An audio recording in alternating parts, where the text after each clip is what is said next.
Les ondes des téléphones portables sont-elles dangereuses?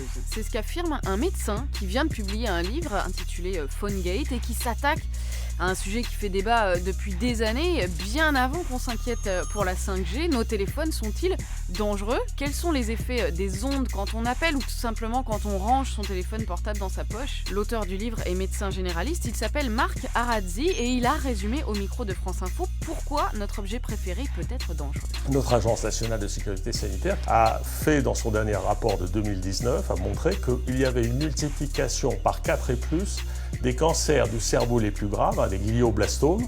Aujourd'hui, près de 3 millions de Français sont directement concernés par le phénomène, ce qu'on appelle d'électro-hypersensibilité. Et ça, c'est effectivement vrai. En tout cas, ce sont bien les chiffres de l'ANSES, l'Agence nationale de sécurité sanitaire, mais aussi du Centre international de recherche sur le cancer, qui a placé l'utilisation des téléphones portables comme cancérigène possible à cause des ondes. Possible, ça veut dire qu'il faut encore que ce soit prouvé, ce que les chercheurs, pour l'instant, n'ont pas réussi à faire. Aujourd'hui, la théorie nous dit que recevoir trop d'ondes, trop de radiofréquences, eh bien, ça peut être à terme dangereux. Mais dans les faits, dans les registres des cancers par exemple, on n'a pas noté une augmentation du nombre de cancers du cerveau. En attendant, les fabricants de téléphones sont tout de même obligés de signaler la quantité d'ondes que leurs appareils émettent pour pouvoir les commercialiser. Il y a donc une limite qu'on appelle le DAS, le débit d'absorption spécifique. Cette limite est fixée à 4 watts par kilogramme pour les bras et pour les jambes et à 2 watts par kilo pour la tête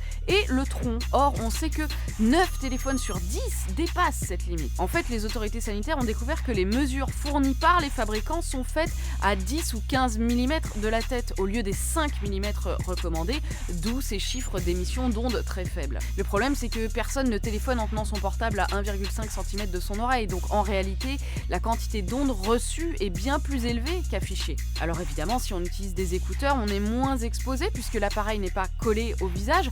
Encore faut-il que le téléphone ne soit pas dans une poche près du corps au moment de l'appel, sinon ça revient exactement au même.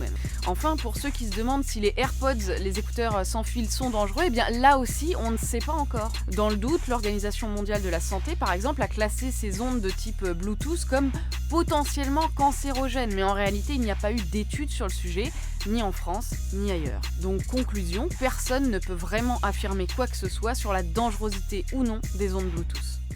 Move Radio, Hip Hop Nation.